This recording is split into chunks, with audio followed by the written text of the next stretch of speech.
निर्गमन की किताब को हम निकाल लेंगे 34वां अध्याय 10वां पद निकाल लेंगे। निर्गमन की किताब 34वां अध्याय 10वां पद। तुम सुन, मैं एक वाचा बांधता हूँ। परमेश्वर ने कहा कि सुन, मैं एक वाचा बांधता हूँ तेरे सब लोगों के सामने मैं ऐसे आश्चर्य कर्म करूंगा जैसे पृथ्वी पर और सब जातियों में कभी नहीं हुए। जैसे पृथ्वी पर और सब जातियों में कभी नहीं हुए। और वे सारे लोग जिनके बीच तू रहता है यहोवा के कार्यों को देखेंगे, क्योंकि जो मैं तुम लोगों के लिए करने पर हूँ भयंकर काम है। कैसे काम परमेश्वर करने वाला है? भयंकर काम करने वाला है।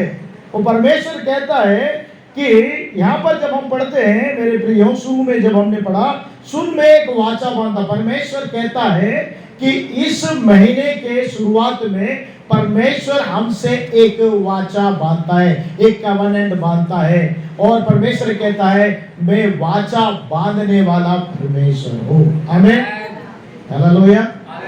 और जब परमेश्वर वाचा बांधता है, उस वाचा को परमेश्वर आपके जीवन में पूरा करता है। लेकिन जब मनुष्य वाचा बांधता है, वो वाचा को भूल जाता है या तोड़ देता है। लेकिन परमेश्वर जब वाचा बांधता है, वो स्मरण में रखता है, उसे पूरा भी करता है। वो वाचा बांधने वाला परमेश्वर है। हम निकाल लेंगे 15वां अध्याय 13 और 14 पद में। एक मनुष्य के साथ परमेश्वर ने वाचा बांधा। क्या वाचा बांधा? वो मनुष्य कौन है? वो अब्राम है। उसके साथ परमेश्वर कहता है तब यहोवा ने अब्राम से कहा, उत्पत्ति 15 के 13 में लिखा है, तब यहोवा ने अब्राम से कहा यह निश्चय जान कि तेरी वंश पराये देश में परदेशी होकर रहेगी। क्या होकर रहेगी? परदेशी होकर रहेगी। और उस देश के लोग के दास हो जाएंगे और वे उनको 400 वर्ष तक डूब देंगे। परमेश्वर कह रहा है, जब वो बोल रहा है, वाचा बांध रहा है, तो वो अब्राम का कोई भी संतान नहीं है। अब्राम का कोई भी संतान नहीं है। लेकिन परमेश्वर अब्राम के वंश के बारे में बोल रहा है। क्या बोल रहा है कि तेरा वंश जो है क्या होगा कि पराये देश में क्या रहेंगे? परदेशी होकर रहेंगे और वे 400 वर्ष तक दुख सहेंगे। क्या? कितने वर्ष? 400 वर्ष। फिर जिस देश के वे दास होंगे उनको मैं दंड दूंगा। जिनने उनको दास बना के रखा है, परमेश्वर कहता है कि मैं उनको क्या करूंगा? दंड दूंगा। और परमेश्वर आगे कहता है और उसके पश्चात वे बड़ा दंड वहां से लेकर निकाल आएंगे। बड़ा दंड उस देश से क्या ले जाएंगे? बड़ा दंड लेकर परमेश्वर कहता है कि निकल कर आएंगे। एक देश उनके लिए मैं तैयार कर रहा हूं। उस देश पे जाने के लिए मैं तुझसे वाचा बांधता हूं कि वे जो जिस देश में परदेशी थे, गुलाम में थे, 400 वर्ष की गुलामी में थे, वहां से जब निकलेंगे खाली हाथ नहीं निकलेंगे।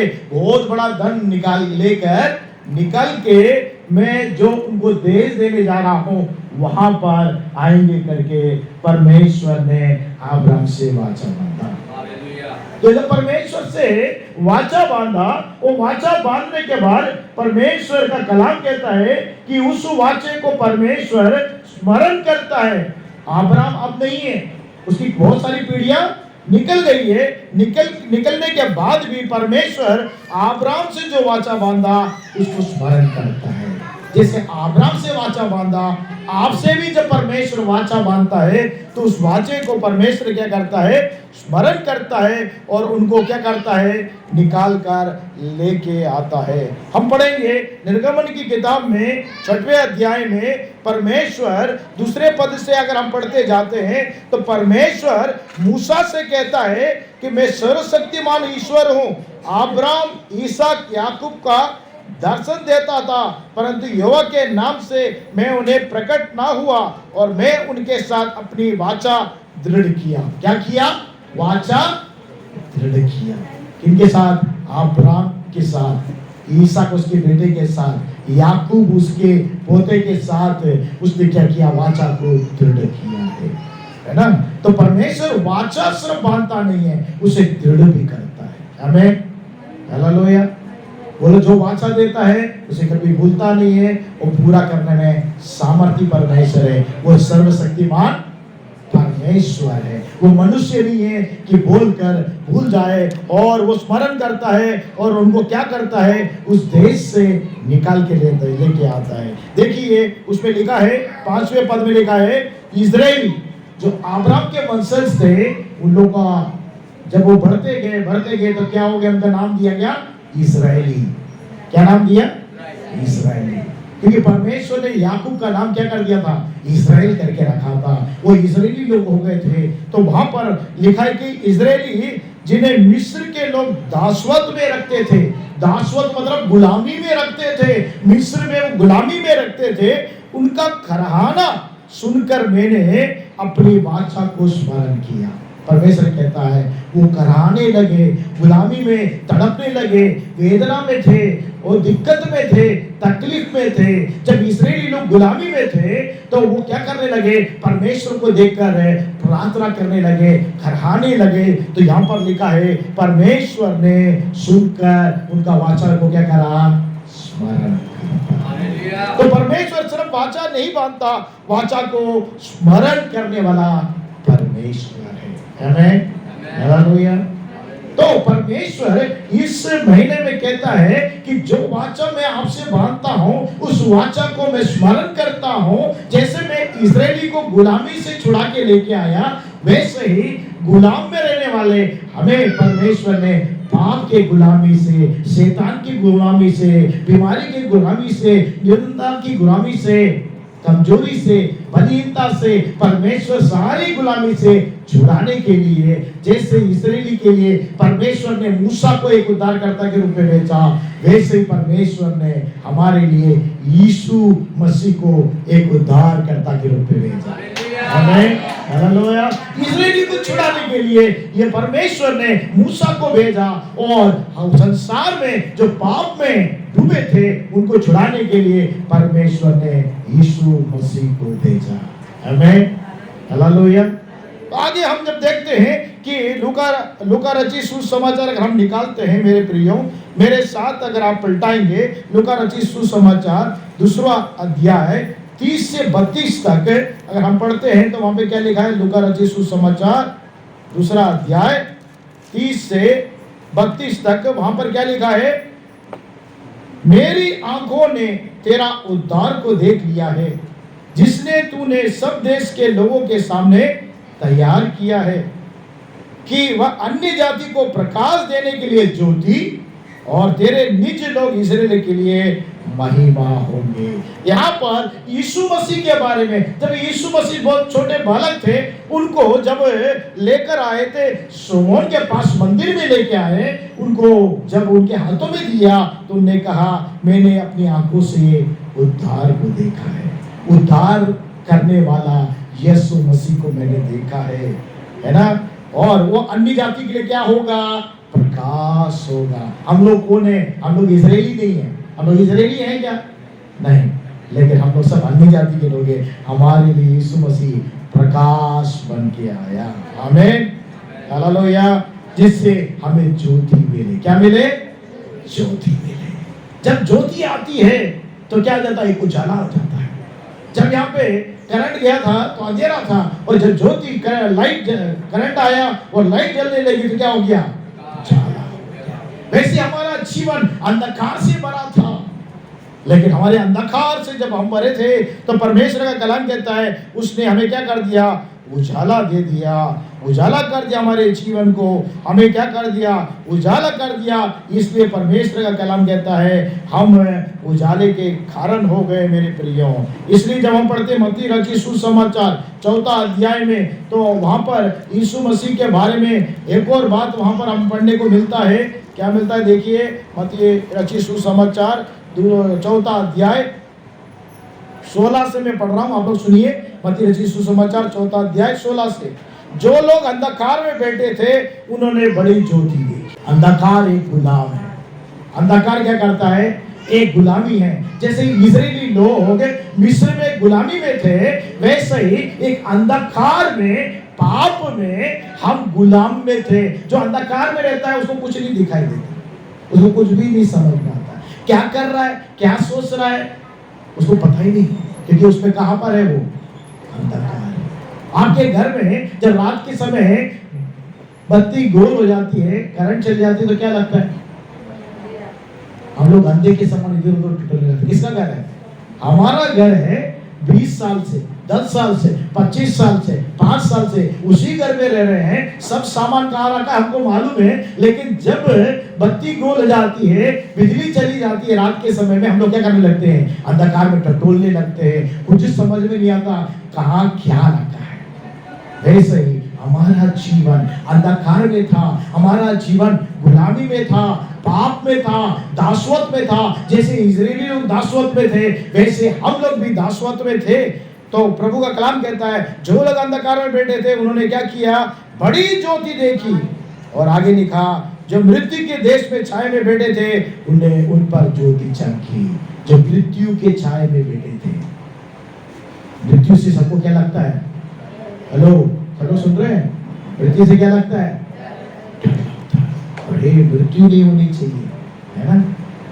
लेकिन परमेश्वर कलाम कहता है, मृत्यु के देश में जो छाए में बैठे थे, उनके ऊपर ज्योति प्रभु यीशु मसीह ने चमकाया। जैसे प्रभु यीशु मसीह ने हम लोगों को गुलामी से, पाप की गुलामी से, अंधकार की गुलामी से छुड़ाया, वैसे ही परमेश्वर ने मूसा को भेजा, और मूसा ने इस्राएली लोगों को क्या किया? पाप के, उनकी गुलामी से नहीं छुड़ा के लेके आए, दासवत की गुलामी से छुड़ा के लेके आए, है ना? तो परमेश्वर, हमारा परमेश्वर वाचा बांधने वाला परमेश्वर है, पहली बात। और दूसरी बात है, वाचा स्मरण करने वाला परमेश्वर है। बहुत लोग वाचा बांधते हैं, है ना? पति पत्नी क्या करते हैं? कलीसिया में आके वाचा बांधते हैं कि आज से हम लोग क्या है? पति पत्नी है ना? जब दिक्कत आती है, तकलीफ आती है, तो क्या सोचते हैं? तू इस रास्ते चले जा, मैं उस रास्ते चले जाता हूँ। वो वाचा को क्या करते हैं? बहुत से लोग, है ना, वाचा बांधते और तोड़ देते हैं। और कोई आपको मदद करने के लिए वाचा बांधता है कि मैं आपको 10 लाख रुपए दूंगा, 1 लाख रुपए दूंगा, 10,000 रुपए दूंगा, और वाचा बांधता है। और जब देने की बात आती तो क्या करता है? वाचा, मेरे साथ हुआ ऐसे, बहुत बार हुआ, है ना? तो वाचा तोड़ देते हैं, भूल जाते हैं कौन सा पैसा है, काय का पैसा, सब गया करके बोलते हैं, है कि नहीं? लेकिन हमारा परमेश्वर वैसा नहीं है। वो वाचा बांधता है तो उसे पूरा करने वाला परमेश्वर, उसे स्मरण करने वाला परमेश्वर। पहले परमेश्वर वाचा बांधा अब्राहम से और उसके वंशज से, जो वाचा बांधा उसको गुलामी से, परमेश्वर ने जैसे कहा 400 साल दासवत से मैं तो छुड़ा के लेके आऊंगा, तो परमेश्वर ने बराबर मूसा को वहां पर छुड़ाने के लिए छुटकारा देने वाला व्यक्ति के रूप में मूसा को परमेश्वर ने भेजा। और मूसा ने वो वाचा को स्मरण करने वाला परमेश्वर, उसको भेजने वाला परमेश्वर है। ऐसा ही परमेश्वर हमारे जीवन के लिए भी एक अद्भुत ज्योति, जो यीशु मसीह है। हम पाप में थे, अंधकार में थे, और परमेश्वर ने यशायाह की किताब 9वें अध्याय के दूसरे पद में लिखा कि अंधकार में थे, तो परमेश्वर ने क्या किया? पढ़ लेंगे हम लोग। यशायाह नबी की किताब में परमेश्वर ने कहा था, क्या कहा? 9वें अध्याय के दूसरे पद में, जो लोग अंधियार में चल रहे थे उन्होंने बड़ा उजियाला को देखा। आमीन, हालेलुया। अंधकार में थे। यशायाह कब लिखा गया है? कितने साल, 2500 साल पहले लिखा गया। यीशु मसीह के पैदा होने से 500-700 साल पहले परमेश्वर ने ये वचन यशायाह से बोला कि अंधियार में चलने वालों को बड़ा उजाला देखेंगे, जो लोग घोर अंधकार के भर में मृत्यु के देश में रहते थे उन पर ज्योति चमकेगी। वही बात को हमने पढ़ा कि सिमोन ने लूका रचित सुसमाचार दूसरे अध्याय के 30 से 32 में वही बात दोहरा रहा है कि मैंने उस उद्धारकर्ता को देखा है। आमीन। हालेलुया। वही हमें दासत्व से छुड़ाने वाला परमेश्वर है। वो वाचा बांधने वाला मात्र नहीं, वाचा को स्मरण करने वाला परमेश्वर है। और तीसरा बिंदु आप ध्यान से सुनिए, तीसरा बिंदु परमेश्वर कहता है कि इस वचन में जब हमने पढ़ा निर्गमन 34 के 10वें जब हमने पढ़ा, वहां पे क्या लिखा है, सुन मैं एक वाचा बांधता हूं और तेरे सब लोगों के सामने मैं ऐसा आश्चर्य कर्म करूंगा। परमेश्वर क्या करने वाला है? वाचा अकेले बांधता नहीं है, वाचा अकेले स्मरण करता अकेला नहीं है, वो सब लोगों के सामने क्या करेगा? आश्चर्य कर्म करेगा। क्या करेगा? आश्चर्य कर्म करेगा। मूसा के द्वारा परमेश्वर ने वो मिस्र में आश्चर्य कर्म किए, बहुत सारे आश्चर्य कर्म परमेश्वर ने किए। अगर आप निर्गमन की किताब में आप पढ़ते हैं, घर जाके पढ़िएगा, वहां पर परमेश्वर ने बहुत आश्चर्य कर्म उसने किए। परमेश्वर ने जब मूसा को वहां पर लेकर आया तो परमेश्वर ने, मैं जल्दी जल्दी बताऊंगा कि वहां पर परमेश्वर ने जब वो छोड़ने नहीं दिया तो वहां पर हम देखते हैं मेंढकों के द्वारा हमला किया, फिर कुटियों की झुंड के द्वारा हमला किया, ढांसों के झुंड के द्वारा उसने हमला किया और पशुओं को मौत के घाट उठा दिया और फफोले और फोड़े उनके शरीर में हो गए, किनके? जो इस्राएली को छोड़ नहीं रहे थे। इतने अद्भुत काम किए और ओले बरसा के लोगों को मार दिया।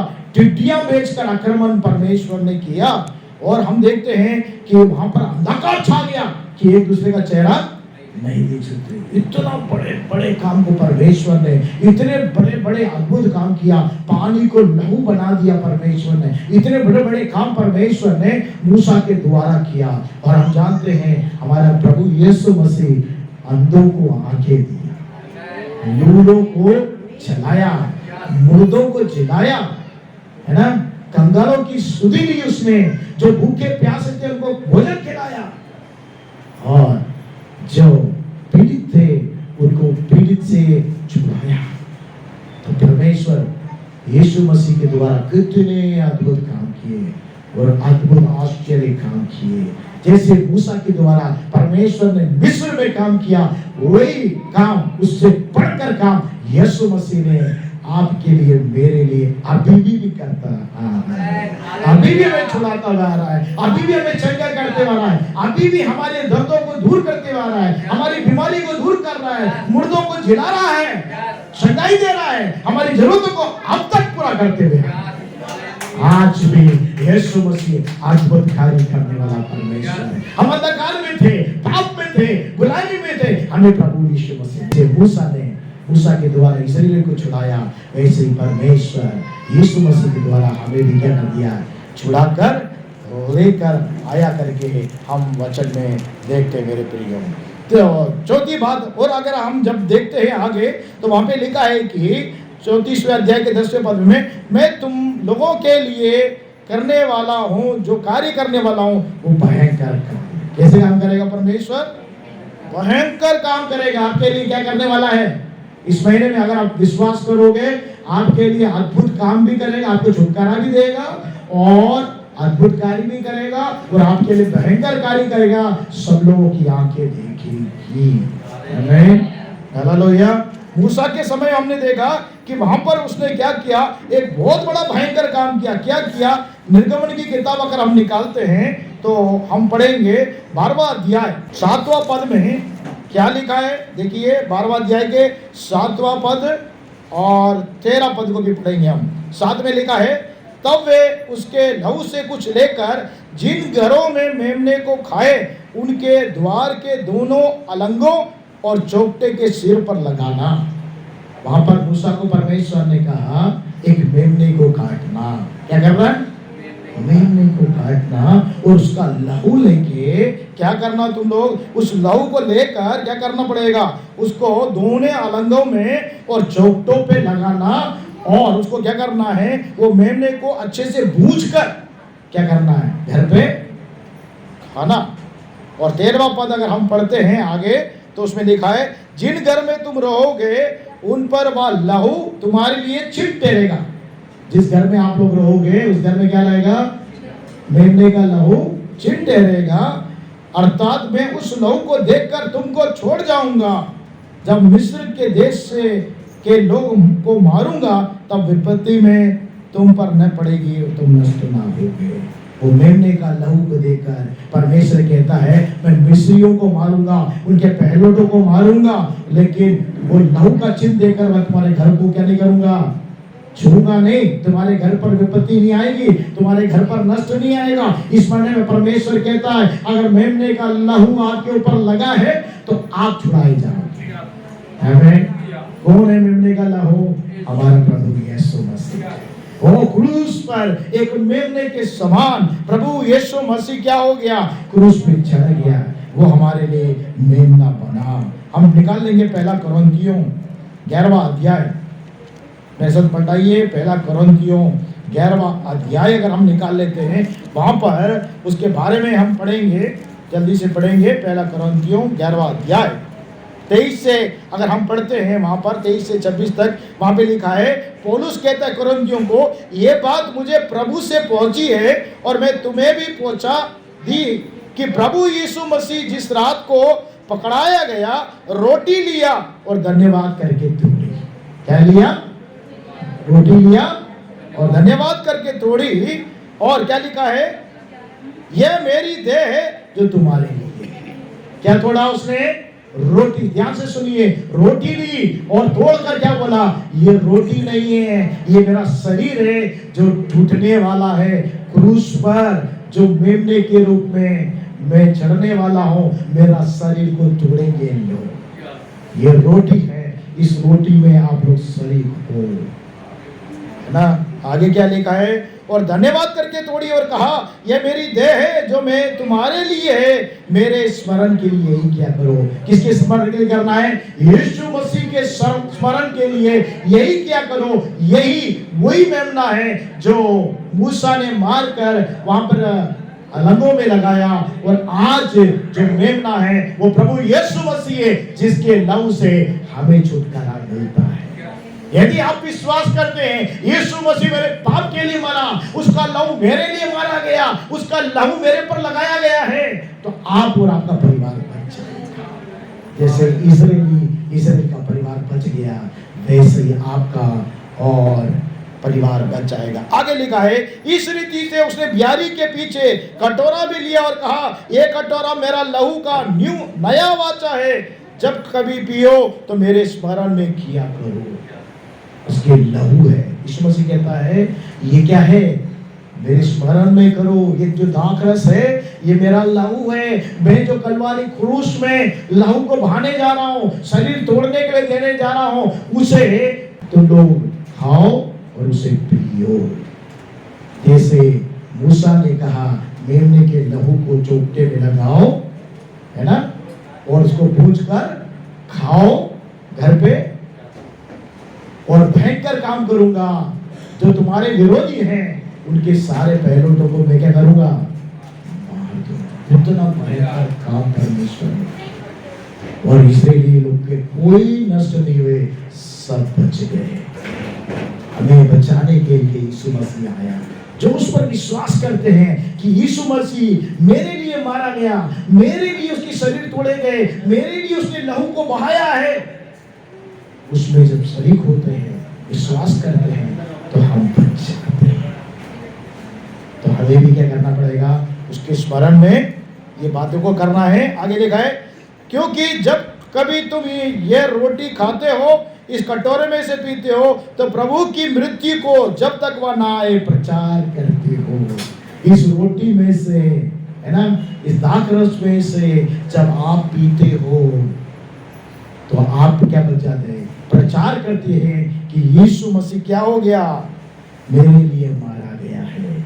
जैसे एक मेमना मारा गया, हमने पढ़ा कि इस्राएली लोगों ने एक मेमने को मारा और उसका लहू लगाया और उसका मांस को भूज कर खाया, वैसे ही परमेश्वर यीशु मसीह को बेचकर उसका लहू हमारे लिए बहाया गया, उसका शरीर हमारे लिए तोड़ा गया। उसमें जब हम शरीक होते हैं तो परमेश्वर का लहू हम पर लगा हुआ रहता है और हम छुटकारा प्राप्त करते हैं। पहला पत्रस 2 अध्याय 24 और 25वां पद हम पढ़ते हैं। पहला पत्रस 2 अध्याय 24 और 25 में क्या लिखा है, यीशु मसीह आप ही हमारे पापों को अपने देह पर लिए हुए क्रूस पे चढ़ गया। किस पे चढ़ गया? हम पाप के गुलाम थे। किसके गुलाम थे? इस्राएली किसके गुलाम थे? मिस्र के गुलामी थे। और हम लोग किसके गुलाम थे?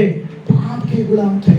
उस पाप को यीशु मसीह ने लिखा है कि अपनी देह पर लेकर क्रूस पे चढ़ गया, जिससे हम पाप के लिए मरकर किसके लिए जीवन जिए? धार्मिकता के लिए जीवन जिए। अब से हमें पाप नहीं करना है। कैसे जीवन जीना है? धार्मिकता का जीवन। पहले गाली बकते थे, अब क्या नहीं करना है? हेलो, पहले गाली बकते थे, जब प्रभु यीशु मसीह को विश्वास किया तो क्या करने करना? गाली। पहले धमकी देते थे, अब क्या नहीं करना है? किसी को धमकी नहीं करना है ना? दूसरों को विरोध में बोलते थे, अब क्या नहीं करना है? विरोध में नहीं बोलना है। पहले चोरी करते थे, अब क्या नहीं करना है? हेलो, सुन रहे हैं आप लोग? पहले चोरी करते थे, अब क्या नहीं करना है? चोरी नहीं करना है, क्योंकि हमने किसका लहू लगाया है? यीशु मसीह का लहू हमने लगाया है। और यीशु मसीह के लहू में, उसके शरीर में हम शरीक हो रहे हैं। इसलिए यहाँ पर परमेश्वर का वचन कहता है, क्या लिखा है कि उसने पाप को मरकर धार्मिकता के लिए जीवन जिए, उसके मार खाने से हम चंगे हो गए। किसके मार खाने से? यीशु मसीह के मार खाने से। आप कैसे चंगे हो गए? कैसे चंगे हो गए आप लोग? यीशु मसीह के मार खाने से हम चंगे हो गए। आगे लिखा है, क्योंकि तुम पहले भटकी हुई भेड़ों के समान थे। कैसे थे हम लोग? जो भेड़ होती है ना, वो भटक जाती है ना, इधर उधर भटकती रहती, वैसे ही हम लोग भी क्या कर रहे हैं? इधर उधर भटकते रहते थे, भेड़ों के समान थे। पर अब अपने प्राण के रखवाले अध्यक्ष के पास लौट कर आए। अध्यक्ष कौन है? हमारा प्राण का अध्यक्ष कौन है? यीशु मसीह है। वो हमें, हमारे प्राणों को बचाता है, हमारी आत्मा को बचाता है, हमारी देह को बचाता है। उसके पास हम लौट आए हैं। तो हम भटकी हुई भेड़े थे, लेकिन परमेश्वर ने हमें क्या कर दिया है? चुन लिया है। हमने पहली बात देखी, परमेश्वर वाचा बांधता है और वाचा को स्मरण करता है। वो आश्चर्य कर्म करता है और भयंकर कार्य करता है। और पांचवी बात, देश प्रदान करता है। क्या करता है? देश को प्रदान करता है। इस्राएल लोगों के लिए एक देश है। आज हम लोग देखते हैं इजराइल में क्या हो रहा है? युद्ध, लड़ाई हो रहा है, लेकिन वो एक देश किसने दिया? परमेश्वर ने उनको दिया है ना? परमेश्वर का कलाम कहता है, हम पढ़िए निर्गमन की किताब 6वें अध्याय के 8वें पद में, इस्राएलियों को परमेश्वर ने क्या कर दिया? एक देश दिया करके हम पढ़ते हैं। यहाँ पर क्या दिया है? देश दिया है। वहां पर बोलता है परमेश्वर, जिस देश को देने की शपथ मैंने अब्राहम, इसहाक, याकूब से खाई, उसी में तुम्हें पहुंचाकर तुम्हारा भाग कर दूंगा। मैं तो यहोवा हूँ। परमेश्वर कहता है, मैं यहोवा परमेश्वर हूँ, तुम्हें वो जो देश दिया है उस देश में मैं पहुंचाऊंगा। इस्राएलियों के साथ परमेश्वर ने वाचा बांधा, वाचा स्मरण किया। परमेश्वर ने आश्चर्य काम किया और भयंकर कार्य किया, और परमेश्वर उनके लिए एक देश दिया। आमीन। आज भी हमारे पृथ्वी में इजराइल एक देश पाया जाता है मेरे प्रिय। वैसे ही परमेश्वर ने हमसे भी वाचा बांधा कि पाप से, अंधकार से छुड़ाएगा करके, पाप की गुलामी से छुड़ाएगा करके परमेश्वर ने वाचा बांधा और वाचा स्मरण करके यीशु मसीह को भेजा कि हम पाप और गुलामी से, अंधकार से छुड़ाए जाए। और प्रभु यीशु मसीह के द्वारा हमारे जीवन में हमने बहुत से आश्चर्य कार्य किया है। और चौथी बात है, परमेश्वर हमारे जीवन में बड़ा भयंकर है, कार्य करता है। ये बड़ी भयंकर बात है मेरे प्रियो, पाप के लिए क्रूस पे चढ़ना। यीशु मसीह पाप के लिए क्रूस पे चढ़ा और प्रभु यीशु मसीह आखिरी पांचवा बिंदु हमारे लिए एक देश तैयार कर रहा है। आमीन, हालेलुया। यीशु मसीह क्या कर रहा है? देश तैयार कर रहा है। यूहन्ना रचित सुसमाचार आखिरी में हम पढ़ेंगे। बताइए, यूहन्ना रचित सुसमाचार 14 अध्याय, उसमें प्रभु यीशु मसीह कहता है कि मैं तुम्हारे लिए एक जगह तैयार करने जा रहा हूं। देखिए लिखा है, तुम्हारा मन व्याकुल ना हो, परमेश्वर पर विश्वास करो, मुझ पर भी विश्वास करो। प्रभु यीशु मसीह कहता है, परमेश्वर पर विश्वास करो, मुझ पर भी विश्वास करो। मेरे पिता के घर में बहुत से रहने के स्थान है। प्रभु यीशु मसीह कहता है, परम पिता के पास रहने के लिए बहुत सा स्थान है। यदि ना होता तो मैं तुमसे कह देता, क्योंकि मैं तुम्हारे लिए जगह तैयार करने के लिए जाता हूँ। यीशु मसीह कहाँ गया है? जगह तैयार करने करने पिता परमेश्वर के पास गया। एक स्वर्गीय देश हमारा है। जैसे इस्राएलियों को एक देश मिल गया, हमको परमेश्वर एक देश तैयार करने के लिए कहाँ गया है? स्वर्ग गया है और कहता है मैं देश तैयार करने जा रहा हूं। यदि मैं जाकर तुम्हारे लिए जगह तैयार करूं तो फिर आकर तुम्हें यहां से ले जाऊंगा। कहां से ले जाएगा? यहां से। कहां से? यहां से लेकर जाएगा और जहां मैं रहूं वहां तुम भी रहोगे। यीशु मसीह कहता है जहां मैं रहूंगा वहां तुम भी रहोगे। आमीन। प्रभु को थाली बजाकर हम धन्यवाद करें। हमारे लिए परमेश्वर ने एक जगह तैयार करने के लिए गया है। हमारा विश्वास है, हमारी आशा है, जैसे इस्राएली के लिए परमेश्वर ने वाचा को पूरा किया, हमारे लिए भी वाचा को पूरा करने वाला परमेश्वर है। तो क्यों ना हम उस पर विश्वास करें, भरोसा करें और उस जगह जाने के लिए तैयारी करें, तो परमेश्वर अपने पुत्र को फिर भेजेगा, यीशु मसीह को, और हमें लेकर जाएगा। आइए हम अपने स्थानों में खड़े हो जाएं और प्रार्थना में जाएंगे और प्रभु से प्रार्थना करें। प्रभु आप वाचा बांधने वाला परमेश्वर है। आपका कलाम कहता है आप वाचा को बांधता है, वाचा को स्मरण करता है, अद्भुत कार्य करता है, भयंकर कार्य करता है और प्रभु हमें देश का निवासी बनाता है। हमारा एक देश है, स्वर्ग हमारा देश है, सियोन हमारा देश है। उस देश के लिए यीशु मसीह गया है और तैयार करके वो कहता है तुम्हारा मन व्याकुल ना हो सकता है यहाँ रहने के लिए आपके पास घर नहीं है, लेकिन परमेश्वर कहता है यदि आप प्रभु परमेश्वर पर विश्वास करते, आपके लिए परमेश्वर एक उत्तम घर को परमेश्वर बना रहा है। इतना उत्तम घर है जो आप कल्पना भी नहीं कर सकते हैं। उसकी रोडें सोने की रोड है और वो स्थान हीरे मोती से जड़ा हुआ आपका घर रहेगा।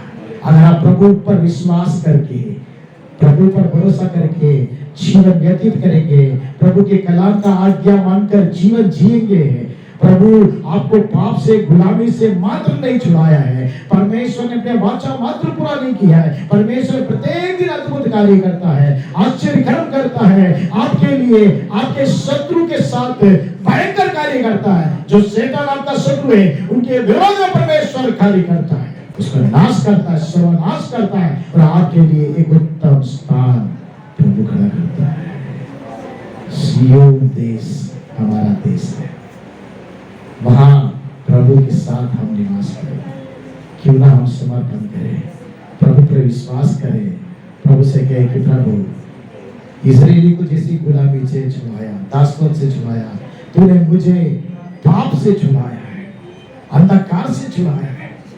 हाथ उठाकर प्रभु से कहे प्रभु मुझे तूने छुड़ाया है, तूने मुझे गुलामी से छुड़ाया है, दासत्व से छुड़ाया है, पाप से छुड़ाया है, अपराध से छुड़ाया है, शराब से छुड़ाया है, बलिन्नता से छुड़ाया है, निर्धनता से छुड़ाया है, हर एक पाप और अपराध बुराई से प्रभु तूने मुझे छुड़ाया।